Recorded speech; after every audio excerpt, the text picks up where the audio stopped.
Welcome to ABC campus. आज हम conceptual framework for financial reporting में मेजरमेंट बेसिस को डिस्कस करेंगे, जिसमें ब्रीफली इनका इंट्रोडक्शन करने के बाद हम मेन जो बेसिस हैं हिस्टोरिकल कॉस्ट और करंट वैल्यू को डिस्कस करेंगे। करंट वैल्यू के अंदर फेयर वैल्यू, वैल्यू इन यूज़ और फुलफिलमेंट वैल्यू और करंट कॉस्ट का जो सब टॉपिक है वो भी हम कवर कर रहे होंगे। तो स्टार्ट करते हैं।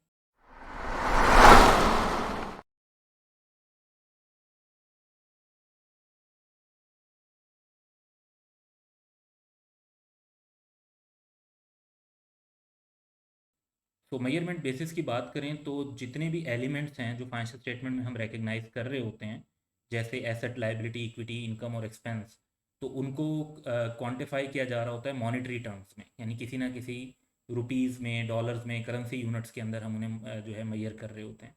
तो इसका मतलब है कि हमें एक मेजरमेंट बेसिस जो है उनके लिए सेलेक्ट करनी पड़ती है। अब मेजरमेंट बेसिस बेसिकली क्या होती है? ये एक आइडेंटिफाइड फीचर होता है, एक आइटम जो जिसे हम मेजर कर रहे हैं उसका, जैसे कि उसको हिस्टोरिकल कॉस्ट पे मेजर कर रहे हैं या फेयर वैल्यू पे मेजर कर रहे हैं या वैल्यू यूज पे मेजर कर रहे हैं, फुलफिलमेंट वैल्यू पे मेजर कर रहे हैं। तो ये उसका फीचर जो उसको मेजर करने के लिए यूज़ हो रहा होता है उसे मेजरमेंट बेसिस कहते हैं। अब जब मेजरमेंट बेसिस किसी भी एसेट या लाइबिलिटी पर अप्लाई की जाती है, तो उस एसेट और लाइबिलिटी के साथ साथ वो उससे रिलेटेड इनकम और एक्सपेंस का जो मेजर है वो भी क्रिएट कर रही होती है।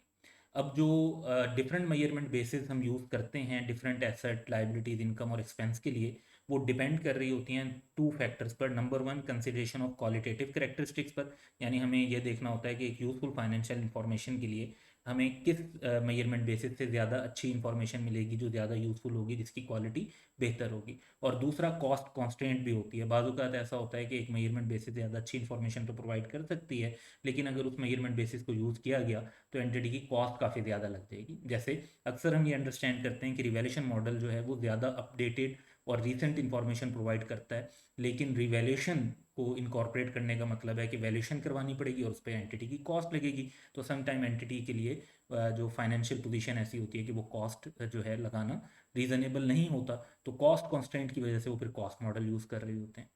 सो ये फैक्टर्स आपने देखने हैं। अब हम मेजरमेंट बेसिस की तरफ चलते हैं।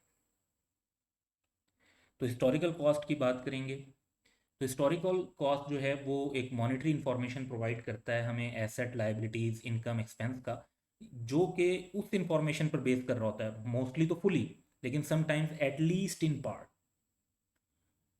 From the price of the transaction और other event that gave rise to them, यानी जिस ट्रांजेक्शन की वजह से वो एसेट राइज हुआ, जिस ट्रांजेक्शन की वजह से वो लाइबिलिटी अराइज हुई या वो रिलेटेड इनकम और एक्सपेंस राइज हुआ, तो वो ट्रांजेक्शन और इवेंट से ही हम इंफॉर्मेशन ले रहे होते हैं। जैसे अगर हमने एक प्लांट परचेज किया, तो प्लांट का परचेज करने की वजह से जो अमाउंट हमें पे करनी पड़ेगी या पे करनी पड़ी, वो उस प्लांट की हिस्टोरिकल कॉस्ट है। इसी तरह हमने एक चीज़ खरीदी, हमने बैंक से पैसे लोन लिया, तो उस लोन की जो अमाउंट हमें पे करनी पड़ेगी प्रेजेंट वैल्यू टर्म्स में, वो हम या फिर कहते हैं कि जी डायरेक्ट आज जो अमाउंट हमने ली है वो, तो that is basically historical cost, not present value terms, because that would become fulfilment value.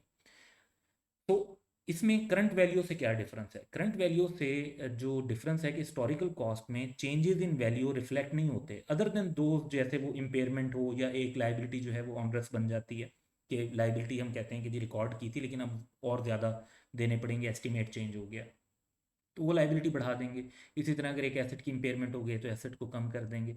तो other than that historical cost जो है उसके अंदर वैल्यू का चेंज नहीं आ रहा होता। हिस्टोरिकल कॉस्ट किसी भी एसेट की जब हम बात करते हैं, तो जब भी वो एसेट एक्वायर होता है या क्रिएट होता है, तो उसका मतलब है कि जो हमने कंसिडरेशन पे की है टू एक्वायर और create that asset, including the transaction cost, जिस तरह आई 16 में वर्ड बोलते हैं हम, डायरेक्टली एट्रीब्यूटेबल कॉस्ट। इसी तरीके से इन्वेंट्री के अंदर भी हम जो उसकी कॉस्ट ऑफ एक्विजिशन होती है वो इंक्लूड करते हैं। अच्छा, इसी तरीके से जब बात आती है लाइबिलिटी की, तो हिस्टोरिकल कॉस्ट ऑफ लाइबिलिटी में जब भी वो लाइबिलिटी इनकर्ड या टेकन ऑन होती है, तो उसमें जो कंसिडरेशन हमें रिसीव हुई होती है उस लाइबिलिटी को इनकर करने से, जो हमें मिला होता है, माइनस ट्रांजेक्शन कॉस्ट पर हम उसे रिकॉर्ड करते हैं। तो ये प्लस और माइनस का डिफरेंस ध्यान में रखेंगे। कुछ केसेस में जो करंट वैल्यू ऑफ एसेट और लाइबिलिटी होती है उसको ही डीम्ड कॉस्ट समझा जाता है इनिशियल रिकग्निशन के टाइम पर। जिस तरीके से जब इन्वेस्टमेंट प्रॉपर्टी को इन्वेंट्री में ट्रांसफ़र करते हैं, तो जो फेयर वैल्यू होती है इन्वेस्टमेंट प्रॉपर्टी की at the date of transfer, उसको इन्वेंट्री के लिए डीम्ड कॉस्ट कंसीडर कर लिया जाता है। तो इसी तरीके से IS 41 में जब एक एग्रीकल्चर प्रोड्यूस बनती है तो वो मेजर हो रही होती है fair value less cost to sell पे, तो उसको डीम्ड कॉस्ट समझ लिया जाता है इन्वेंट्री की। अब इशू ये होता है क्योंकि कोई ऐसी ट्रांजैक्शन और इवेंट हो नहीं रहा होता अराउंड इट जिसकी वजह से हमें कहें कि जी मार्केट से ये वैल्यू मिल रही है तो इतने का हमने ये एसेट खरीदा है, वो एसेट जो है वो एक और दूसरे एसेट टाइप से ट्रांसफ़र हो रहा होता है तो उसको डीम्ड कॉस्ट समझ लिया जाता है। तो हिस्टोरिकल कॉस्ट में समटाइम जो करंट वैल्यू ऑफ एसेट होती है, इसी तरह कंसोलिडेशन में fair value at the date of acquisition use की जाती है डीम्ड कॉस्ट के तौर पे। हिस्टोरिकल कॉस्ट पर कुछ फर्दर पॉइंट्स देखेंगे। हिस्टोरिकल कॉस्ट ऑफ एसेट जो है वो ओवर टाइम जो है हम अपडेट करते हैं to depict consumption of asset, जैसे डेप्रिसिएशन या अमोर्टाइजेशन की वजह से एसेट में कमी आ रही होती है। पेमेंट्स बाद वक्त मिल जाती हैं, जैसे डिस्पोजल कर दिया तो एसेट कम हो जाता है। इसी तरीके से इम्पेयरमेंट हो जाती है तो एसेट कम हो जाता है, यानी इफेक्ट ऑफ इवेंट जिससे वो रिकवरेबल ना रहे। या बाद वक्त एक्रूवल ऑफ इंटरेस्ट होता है, फाइनेंसिंग कंपोनेंट, तो एसेट बढ़ भी रहा होता है, जैसे हमारा बाद वक्त एक लोन रिसीवेबल है तो इंटरेस्ट उसमें ऐड होता जा रहा है तो वो इंक्रीज भी हो सकता है। फिर है जी हिस्टोरिकल कॉस्ट ऑफ लाइबिलिटी, ये भी ओवर टाइम जो है हम अपडेट करते हैं किन चीज़ों को रिफ्लेक्ट करने के लिए, फुलफिलमेंट ऑफ पार्ट और ऑल ऑफ द लाइबिलिटी, जैसे पेमेंट कर दी तो लाइबिलिटी कम हो गई। Effect of events that cause the value of the obligation change हो जाती है, जैसे एस्टिमेट चेंज हो गया, हमने लाइबिलिटी रिकॉर्ड की हुई थी अब एस्टिमेट ये हो गया कि ज़्यादा पैसे देने पड़ेंगे तो अब वैल्यू बढ़ानी पड़ेगी। और एक्रूवल ऑफ इंटरेस्ट की वजह से भी लाइबिलिटी फाइनेंसिंग कंपोनेंट की वजह से बढ़ जाती है। हिस्टोरिकल कॉस्ट को अप्लाई करने का एक तरीका अमोर्टाइज्ड कॉस्ट भी है। अमोर्टाइज्ड कॉस्ट जो है ये वैसे फाइनेंशियल एसेट और फाइनेंशियल लाइबिलिटी में यूज़ होती है, थोड़ा एडवांस टॉपिक है, IFRS 9 इस पर मेनली अप्लाई होता है। सो अमोर्टाइज्ड कॉस्ट की जो डेफिनेशन है वो ये है कि फाइनेंशियल एसेट और फाइनेंशियल लाइबिलिटी का वो estimate of future cash flow जो डिस्काउंट किया गया होता है एक रेट जो हमने इनिशियल रिकग्निशन पे डिटरमिन किया होता है, प्रिसाइजली उस रेट को इफेक्टिव रेट ऑफ इंटरेस्ट कहते हैं, या क्वांटिटेटिव मेथड में जिसको आप IRR के नाम से पढ़ते हैं, इंटरनल रेट ऑफ रिटर्न। बाद वक्त वेरिएबल रेट इंस्ट्रूमेंट्स होते हैं तो डिस्काउंट रेट को अपडेट किया जाता है to reflect the change in rate. और अमोर्टाइज कॉस्ट जो है वो भी ओवर द टाइम जो है वो चाहे फाइनेंशियल एसेट की हो चाहे फाइनेंशियल लाइबिलिटी की हो वो भी ओवर द टाइम हम अपडेट कर रहे होते हैं इंटरेस्ट की वजह से, इम्पेयरमेंट की वजह से, रिसीट और पेमेंट्स की वजह से, जिस तरह बाकी एसेट्स अपडेट हो रहे होते हैं। अब करंट वैल्यू की बात करते हैं। तो करंट वैल्यू का जो मैयर है ये भी मॉनिटरी इन्फॉर्मेशन प्रोवाइड करता है about asset liabilities and related income and expense using information updated to reflect conditions at the measurement date. Historical cost में हम वो इन्फॉर्मेशन बेस बना रहे होते हैं जब वो एसेट और लाइबिलिटी ओरिजिनली अराइज हुआ था इन द पास्ट, जबकि करंट वैल्यू में हम उसको जिस दिन मेजरमेंट कर रहे हैं उस मेजरमेंट डेट को जो उसकी अपडेटेड सिचुएशन है, अपडेटेड कंडीशन है, उसके हिसाब से उसकी इन्फॉर्मेशन को यूज़ कर रहे होते हैं। तो अब डेटिंग करने की वजह से जो करंट वैल्यू होती है एसेट और लाइबिलिटीज़ की, वो उन चेंजेस को भी रिफ्लेक्ट करती है जो प्रीवियस मेजरमेंट डेट से अब तक हुए हैं, चाहे वो कैश फ्लो की वजह से हुए, यानी जब हम करंट वैल्यू मालूम करते हैं तो वो जो रिसीट पेमेंट इनकी वजह से वैल्यू में चेंजेस आए होते हैं वो ऑटोमेटिकली उस वैल्यू के अंदर रिफ्लेक्ट हो रहे होते हैं। और हिस्टोरिकल कॉस्ट में जिस तरह हमने पढ़ा था कि ये अराइज होती है from the transaction event that gave rise to asset और लाइबिलिटी, करंट वैल्यू इससे राइज नहीं होती। तो करंट वैल्यू की जो है ना तीन फर्दर बेसिस हैं जिनको हम fair value, value in use for asset और फुलफिलमेंट वैल्यू फॉर लाइबिलिटीज और करंट कॉस्ट कहते हैं। तो इनको स्टेप वाइज अब डिस्कस करते हैं। तो फेयर वैल्यू की बात करें तो फेयर वैल्यू की डेफिनेशन है the price that would be receive to sell an asset, तो एसेट के लिए वो अमाउंट के सेल करें तो कितने पैसे मिलेंगे, और pay to transfer a liability, liability के लिए वो अमाउंट के ट्रांसफर कर दें करने के लिए हमें पे करने पड़ेंगे तो वो क्या होगा। इन एन ऑर्डरली ट्रांजेक्शन यानी प्रॉपर ट्रांजेक्शन हो, बिटवीन मार्केट पार्टिसिपेंट्स हो, एट द मेजरमेंट डेट यानी खास डेट पर, अगर हमने आज के दिन की फेयर वैल्यू मालूम किया है तो कल के दिन की फेयर वैल्यू उससे डिफरेंट हो सकती है। अब फेयर वैल्यू जो है वो रिफ्लेक्ट करती है पर्सपेक्टिव ऑफ मार्केट पार्टिसिपेंट्स, यानी उन मार्केट में जो लोग जहां मार्केट तक हमारी एक्सेस है, ये नहीं कि हम पाकिस्तान में ऑपरेट कर रहे हैं और हम कहें कि जी यूरोपियन मार्केट में जो है ये चीज़ होती है तो उसको हम बेस बना रहे हो, नहीं, हमारी जिन मार्केट तक एक्सेस है, चाहे वो इंटरनेशनल मार्केट्स हैं चाहे वो लोकल मार्केट्स हैं, उनके मार्केट पार्टिसिपेंट्स का पर्सपेक्टिव हमने देखना है। अब हम उसमें वो सेम एजम्पशन यूज़ करेंगे जो एक मार्केट पार्टिसिपेंट जब उस मार्केट के अंदर ट्रेड कर रहा होता है, जब अपने एसेट को सेल करते हुए या अपनी लाइबिलिटी को ट्रांसफर करते हुए अपने बेस्ट इकोनॉमिक इंटरेस्ट में जिस प्राइस के ऊपर वो ट्रेड करेगा वो हमारे लिए फेयर वैल्यू होगी। कई कुछ केसेस में जो है हमारी फेयर वैल्यू वो डायरेक्टली डिटरमिन हो जाती है एक्टिव मार्केट में प्राइसेस को ऑब्जर्व करके। जैसे हम कहते हैं ये चीज़ मार्केट में इतने की मिल रही है, एग्जैक्ट सेम चीज़ है, आइडेंटिकल हमारा एसेट है, मार्केट एक्टिव है, कोटेड प्राइसेस हैं, तो एवरीथिंग इज़ फाइन, डायरेक्टली आपको प्राइस मिल जाएगी। बाकी केसेस में आपको जो है इनडायरेक्टली डिटरमिन करनी पड़ती है यूजिंग मेजरमेंट टेक्निक्स, और उसमें अक्सर cash flow based measurement techniques भी इन्वॉल्व होती हैं, जिसमें हम estimate of future cash flows, possible variations जो हो सकती हैं कैश फ्लो में, कम ज़्यादा हो सकता है, प्रोबेबिलिटी है, अनसर्टेनिटी है, तो टाइम वैल्यू ऑफ मनी का इफेक्ट, फिर price of bearing the uncertainty. जितना किसी एसेट के कैश फ्लो सर्टन होंगे उसकी वैल्यू ज़्यादा होगी, और जितने ज़्यादा अनसर्टन होंगे उतनी वैल्यू उसकी कम होगी, तो इसे रिस्क प्रीमियम या रिस्क डिस्काउंट कहते हैं। तो सर्टन किसी चीज़ से बेनिफिट आने हो तो अमूमन वो ज़्यादा वैल्यू पर रिस्क उसका जो है ना एक आपको एक्स्ट्रा प्रीमियम मिल रहा होता है, और समटाइम डिस्काउंट। अदर फैक्टर्स भी होते हैं जैसे लिक्विडिटी, अगर मार्केट जो पार्टिसिपेंट्स हैं इन फैक्टर्स को कंसीडर करते हैं। फेयर वैल्यू जो है वो ट्रांजैक्शन कॉस्ट जो एक्विजिशन पर होती हैं एसेट की या लाइबिलिटी को इनकर करने पे, उनको जो है कंसीडर नहीं करते, वो फेयर वैल्यू में रिफ्लेक्ट नहीं होती और ना ही करनी होती। इसके अलावा इसी तरह जब हम जस्ट फेयर वैल्यू की बात करते हैं तो उसके अंदर वो ट्रांजैक्शन कॉस्ट भी रिफ्लेक्ट नहीं होती जो डिस्पोजल पर होनी होती हैं एसेट या लाइबिलिटी के। हाँ, अगर आप कॉन्सेप्ट पढ़ रहे होंगे ना fair value less cost to sell, तो देखिए फेयर वैल्यू में कॉस्ट टू सेल का इम्पैक्ट नहीं है, कॉस्ट टू सेल एक सेपरेट इम्पैक्ट है जो आप उसके अंदर इनकॉर्पोरेट कर रहे होंगे। तो फेयर वैल्यू में इटसेल्फ ना एक्विजिशन के टाइम की कॉस्ट का इम्पैक्ट होगा और ना ही डिस्पोजल के टाइम की ट्रांजेक्शन कॉस्ट का इम्पैक्ट होगा। Value in use and fulfilment value की बात करते हैं, तो वैल्यू इन यूज का जो टर्म है ये एसेट के लिए यूज होता है, present value of cash flows और other economic benefit that an entity expect to drive from the use of an asset and from its ultimate disposal. ये डेफिनेशन आईएस 36 में भी यूज होती है हमारी। Fulfillment value has the present value of cash or other economic resources that an entity expect to be obliged to transfer as it fulfills the liability. तो liability के perspective में fulfillment value और asset के perspective में value in use।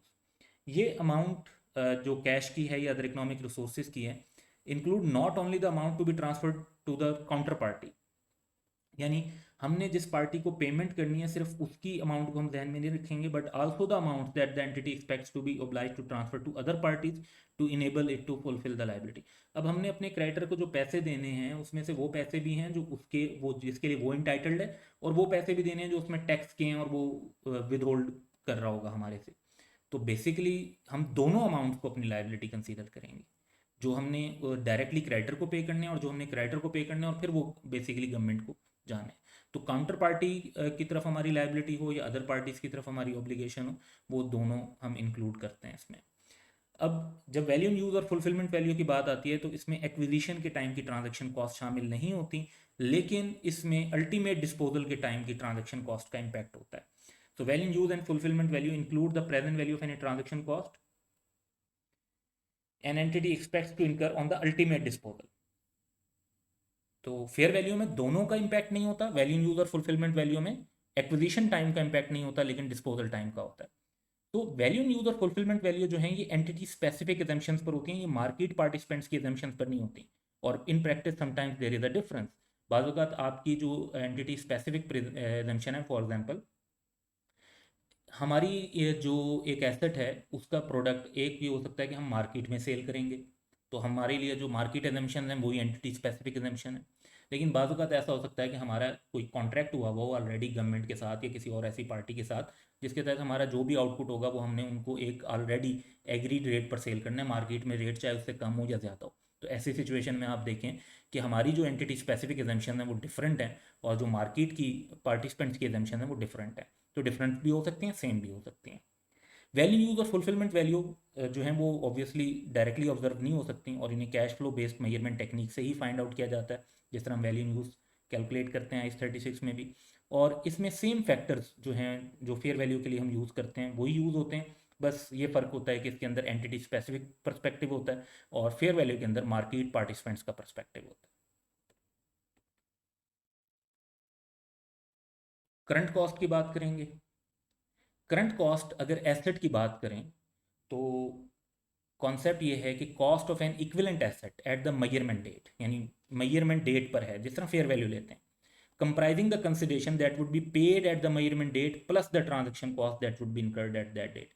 तो ये fair value से कैसे डिफरेंट है? ये फेयर वैल्यू से दो तरीके से डिफरेंट है। फेयर वैल्यू से ये दो तरीके से कैसे डिफरेंट है। नंबर वन ये कि फेयर वैल्यू में बात ये होती है कि जो हमें एसेट को सेल करके पैसे मिलेंगे उसकी बात करते हैं। यहाँ पर हम कह रहे हैं जो एसेट को एक्वायर करने के लिए पे करना पड़ेगा। नंबर टू, फेयर वैल्यू में ट्रांजेक्शन कॉस्ट शामिल नहीं करते, इसमें ट्रांजेक्शन कॉस्ट भी शामिल होती है। तो ये दो डिफरेंस है। अच्छा, इसी तरह लाइबिलिटी की बात करते हैं। तो current cost of liability is consideration that would be receive for an equivalent liability at the measurement date minus the transaction cost. तो फेयर वैल्यू में हमारी जो है वो अमाउंट यूज होती है जो लाइबिलिटी को ट्रांसफर करने के लिए पे करनी पड़ेगी। इसमें हम वो बात कर रहे हैं कि जो कंसिडरेशन रिसीव होगी अगर वैसी लाइबिलिटी आज हम इनकर करें माइनस द ट्रांजेक्शन कॉस्ट। तो वो दो डिफरेंसेस हैं जिस तरह एसेट में थे।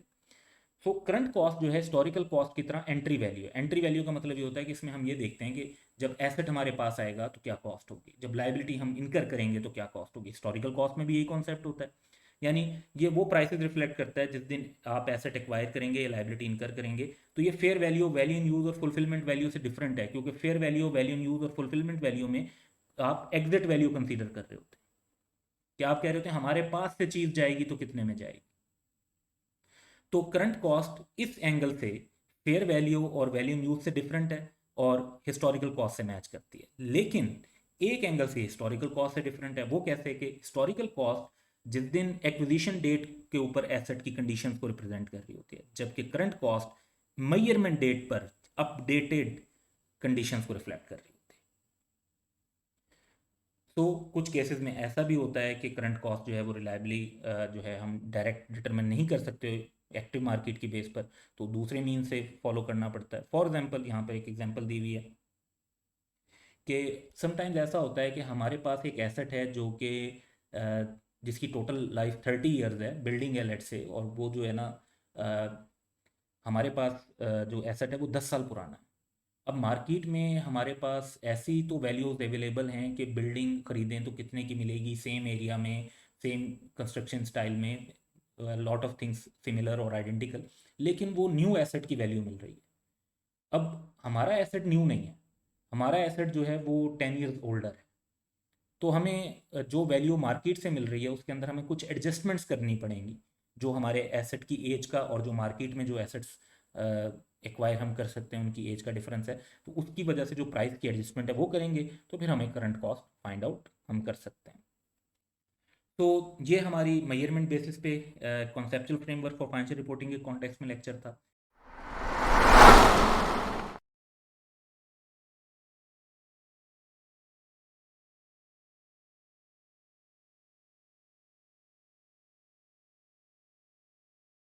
Welcome to ABC campus. आज हम conceptual framework for financial reporting में प्रैक्टिस क्वेश्चन करेंगे जो बेसिकली 4 क्वेश्चन हैं मेजरमेंट से रिलेटेड, जिसमें हम हिस्टोरिकल कॉस्ट और करंट वैल्यू के अंदर fair value, value in use और करंट कॉस्ट को डिस्कस करेंगे प्रैक्टिकल न्यूमेरिकल एग्जांपल्स के साथ relating to measurement basis of assets. तो फर्स्ट क्वेश्चन देखते हैं जो कि हिस्टोरिकल कॉस्ट पे फोकस करेगा कि an entity owns a machine which it purchase 2 years ago for ₹100,000. The accumulated depreciation on the machine to date is 40,000 based on 5-year life using straight line method. So 100,000 divide by 5 years, 20,000 एक साल की depreciation आती है, 2 साल की 40,000 बन जाती है। तो सही गिवन है। रिक्वायरमेंट ये है कि इसको हिस्टोरिकल कॉस्ट बेसिस पर मैयर करना है मशीन को। तो बड़ा स्ट्रेट फॉरवर्ड है कि आप कॉस्ट मेंशन करेंगे, हिस्टोरिकल कॉस्ट के 100,000 की मशीन खरीदी थी और उस पर अब तक की जो डेप्रिसिएशन उसी कॉस्ट पर कैलकुलेट की गई है 100,000 पर ओवर 2 years। तो वो मशीन अब 60,000 की शो हो रही होगी हिस्टोरिकल कॉस्ट बेसिस पर। नेक्स्ट चलते हैं। सो इस क्वेश्चन में क्वेश्चन 2 जो है ये फेयर वैल्यू पे फोकस कर रहा है। पहला पैराग्राफ सेम लिखा हुआ है और वो डाटा फेयर वैल्यू से रेलिवेंट नहीं है। So the machine could be sold in the market for ₹50,000 but there could be dismantling cost of ₹5,000। तो मशीन को आप मार्केट में सेल कर सकते हैं 50,000 का, लेकिन आपकी जो उस पर डिसमेंटलिंग कॉस्ट लगेंगी वो 5,000 की लगेंगी। सो क्वेश्चन की रिक्वायरमेंट ये है कि करंट वैल्यू पे मशीन को मेजर करें। करंट वैल्यू के क्योंकि 3 सब पार्ट्स होते हैं तो उसमें फेयर वैल्यू पे मेजर करना है प्रिसाइजली।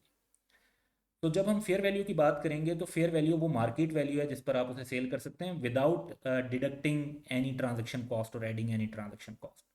तो फेयर वैल्यू जो होगी हमारी वो डायरेक्ट ये 50,000, तो 5,000 की कॉस्ट लेस किए बगैर। लेकिन अगर आप fair value less cost to sell determine करना चाहते हैं तो फिर फेयर वैल्यू में से अलग से कॉस्ट टू सेल लेस करेंगे और आपके पास आंसर आएगा 45,000। जहन में रखना है कि जो फेयर वैल्यू इटसेल्फ होती है उसमें से हमने कॉस्ट टू सेल लेस नहीं करनी होती। कॉस्ट टू सेल सेपरेटली अगर किसी जगह रिक्वायरमेंट हो तो कुछ स्टैंडर्ड में रिक्वायरमेंट होती है फेयर वैल्यू की, कुछ जगह रिक्वायरमेंट होती है fair value less cost to sell की, तो कॉस्ट टू सेल अलग से लेस होती है, in it self fair value की वैल्यूशन के अंदर मैयर के अंदर इनकॉर्पोरेट नहीं होती। थर्ड क्वेश्चन देखते हैं, सेम डाटा है यहाँ तक लेकिन एडिशनल डाटा क्या है हमारे पास। The cash flow from the existing machines are estimated to be 25,000 for the next 2 years, followed by rupees 20,000 in the last year। 2 साल गुजर चुके हैं, रिमेनिंग 3 साल के कैश फ्लोज दे दिए और रेलिवेंट डिस्काउंट रेट 10% है। रिक्वायरमेंट ये है कि वैल्यू इन यूज पे मैयर करें मशीन। तो वैल्यू इन यूज का बेसिकली मतलब होता है कि हमने प्रेजेंट वैल्यू लेनी है फ्यूचर कैश फ्लोज की, तो इसको इस तरह से कैलकुलेट कर सकते हैं कि पहले हम 25,000 हमें 1 साल के बाद मिलेंगे तो उनकी प्रेजेंट वैल्यू 22725 आ गई। नेक्स्ट 25,000 हमें 2 ईयर्स के बाद मिलेंगे, उनकी प्रेजेंट वैल्यू 20650 आ गई। और फिर थर्ड ईयर में हमें 20,000 मिलेंगे तो उनकी प्रेजेंट वैल्यू 15026 आ गई। टोटल प्रेजेंट वैल्यू हमारे पास 58401 बन गई। ये हमारी वैल्यू इन यूज़ है। फोर्थ क्वेश्चन में सेम डाटा पहले तो है हमारे सामने, लेकिन फर्दर अगर हम देखते हैं तो अब डाटा ये है कि to replace the machine with a new version would cost 110,000। तो अब इसको मैयर करना है करंट कॉस्ट पे।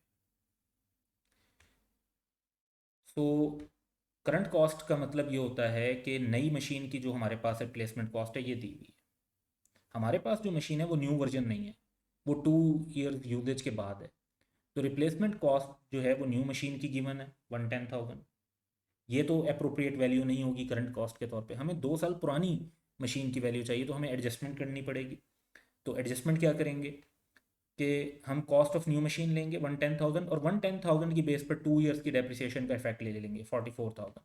तो 66,000 वैल्यू बनेगी, यानी अगर नई मशीन 110,000 की है तो 2 ईयर्स ओल्ड मशीन जो है वो 66,000 की होगी जो अगर हम खरीदें तो।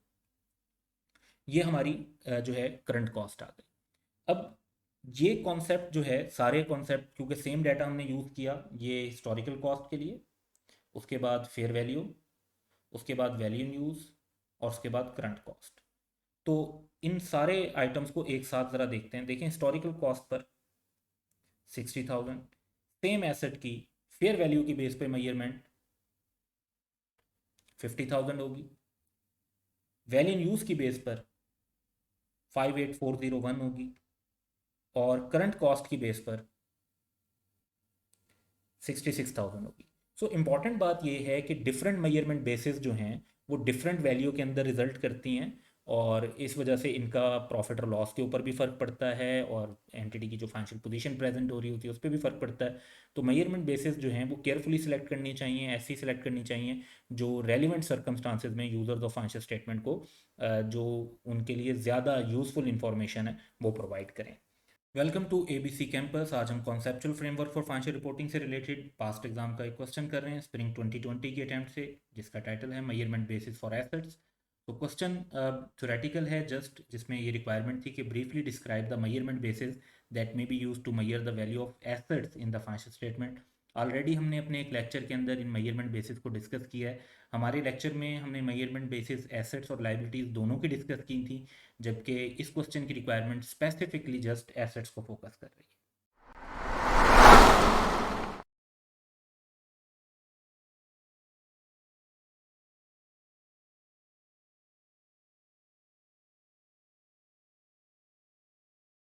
तो जस्ट एसेट के कॉन्टेक्स्ट में अगर हम आंसर डेवलप करेंगे तो हम सबसे पहले हिस्टोरिकल कॉस्ट के बारे में बताएंगे कि ये वो अमाउंट होती है जो हमने कंसिडरेशन पे की होती है प्लस ट्रांजेक्शन कॉस्ट, जैसे डायरेक्टली एट्रीब्यूटेबल कॉस्ट वगैरह ऐड की जाती हैं। तो precisely historical cost of an asset when it is acquired और created is the value of the cost incurred in acquiring और क्रिएटिंग द एसेट। जिसमें क्या क्या शामिल है, जो हमने कंसिडरेशन उसको एक्वायर करने के लिए या क्रिएट करने के लिए पे की है, प्लस ट्रांजेक्शन कॉस्ट जो हमारी लगी है। फिर दूसरी जो हमारा मेजरमेंट बेसिस है मेन कैटेगरी, वो है करंट वैल्यू, जिसमें मॉनेटरी इंफॉर्मेशन ली जाती है एसेट की अपडेटेड सिचुएशन पे, मेजरमेंट डेट पे। तो हिस्टोरिकल कॉस्ट होती है जब एसेट फर्स्ट टाइम क्रिएट हुआ होता है या एक्वायर हुआ होता है, उस वक्त की वैल्यू पे बेस कर रही होती है। करंट वैल्यू जो है हमारी मेजरमेंट डेट पे, जैसे अगर ईयर एंड पर अगर हम मेजर कर रहे हैं तो उस डेट को फोकस कर रही होती है। इसकी जो है करंट वैल्यू की तीन बेसिकली बेसिस हैं। एक है fair value, the price that would be receive to sell an asset. ये एग्जिट वैल्यू होती है कि एसेट अगर हमारे पास से जाए और मार्केट में जाए, तो in an orderly transaction between market participant at the measurement date, fair value जो है वो मार्केट पार्टिसिपेंट का पर्सपेक्टिव रिफ्लेक्ट करती है। वैल्यू यूज जो होती है ये प्रेजेंट वैल्यू लेते हैं कैश फ्लो और अदर इकोनॉमिक बेनिफिट के, जो आप एक एसेट के यूज से और अल्टीमेट डिस्पोजल से हासिल करते हैं। वैल्यू यूज के अंदर एंटिटी स्पेसिफिक एजम्पशन यूज होती है, यानी जिस तरह फेयर वैल्यू के अंदर मार्केट पार्टिसिपेंट का पर्सपेक्टिव देखा जाता है, तो वैल्यू न्यूज़ के अंदर एंटिटी का जो अपना यूजेज होता है, जो अपना प्लान होता है, उसके पर्सपेक्टिव से चीज़ों को देखा जाता है। फिर है करंट कॉस्ट। करंट कॉस्ट जो है वो कॉस्ट होती है कि अगर ऐसा एसेट अगर हम आज एक्वायर करें तो कितने पैसे देने पड़ेंगे, प्लस द ट्रांजेक्शन कॉस्ट। तो ये फेयर वैल्यू से डिफरेंट है। फेयर वैल्यू जो है दैट इज एग्जिट वैल्यू, कि हम अगर एसेट सेल करें तो कितने का सेल होगा। करंट कॉस्ट ये है कि अगर हम एसेट एक्वायर करें आज, रिप्लेसमेंट कॉस्ट है बेसिकली, कि अगर एक्वायर करें तो हमें कितने का मिलेगा, दिस इज एंट्री वैल्यू। और फेयर वैल्यू जो है वो एग्जिट वैल्यू होती है। तो हिस्टोरिकल कॉस्ट में जो है इसी तरह एंट्री वैल्यू है, लेकिन ये हिस्टोरिकल कॉस्ट से इस तरीके से डिफरेंट है कि हिस्टोरिकल कॉस्ट उस दिन की कॉस्ट होती है जिस दिन एसेट एक्वायर या क्रिएट किया गया था, जबकि करंट कॉस्ट मेजरमेंट डेट पे कंसीडर की जाती है, यानी लाइक टुडे अगर आज मेजर कर रहे हैं तो आज की cost, not when the asset was actually created और एक्वायर्ड। तो ये सिंपली आपने 6 मार्क्स के लिए मेजरमेंट बेसिस रिफ्लेक्ट करनी थी और सिर्फ एसेट का कॉन्टेक्स्ट डिस्कस करना था। तो अगर आपने ये डेफिनेशन अंडरस्टैंड की हुई हो तो इन्हें थोड़ा सा अपने वर्ड्स के अंदर भी अगर आप डिस्क्राइब कर देते हैं तो you can get full marks.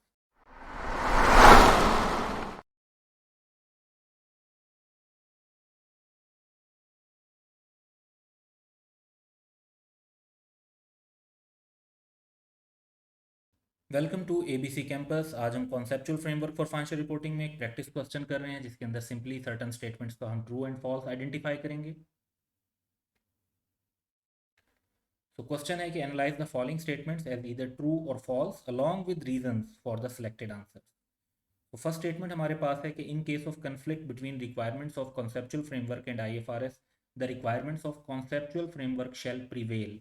In fact, this is false statement और opposite is true. Conceptual framework में mention है कि nothing in the conceptual framework overrides any standard or any requirement in the standard. तो framework जो है वो किसी standard या रिक्वायरमेंट के ऊपर प्रिवेल नहीं करता फ्रेमवर्क, और स्टैंडर्ड अप्लाई होता है in case of conflict. Second statement है कि conceptual framework is not an international financial reporting standard. IFRS नहीं है conceptual framework. That is true, क्योंकि कॉन्सेप्चुअल फ्रेमवर्क स्टैंडर्ड नहीं है। ये बात मेंशन भी है पैराग्राफ 1.2 एसपी के अंदर, स्टेटस एंड पर्पस के अंदर कॉन्सेप्चुअल फ्रेमवर्क में।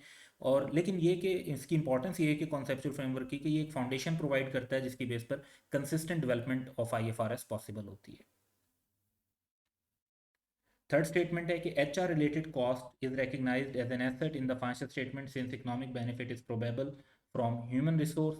तो ये स्टेटमेंट बेसिकली फॉल्स है, क्योंकि ह्यूमन रिसोर्स से रिलेटेड जो कॉस्ट होती है उनको इस वजह से हम कैपिटलाइज नहीं कर सकते क्योंकि एंटिटी उनको कंट्रोल नहीं कर रही होती। तो एक ऐसा एसेट नहीं होता जिसे कंट्रोल किया जा सके। फिर ऑब्वियसली इसकी मेजरमेंट के अंदर भी इशूज होते हैं कि रिलायबल मेजरमेंट पॉसिबल नहीं होती। सो फॉर दैट रीज़न जो है ये स्टेटमेंट फॉल्स होगी, इसको एसेट के तौर पर रिकग्नाइज नहीं करते।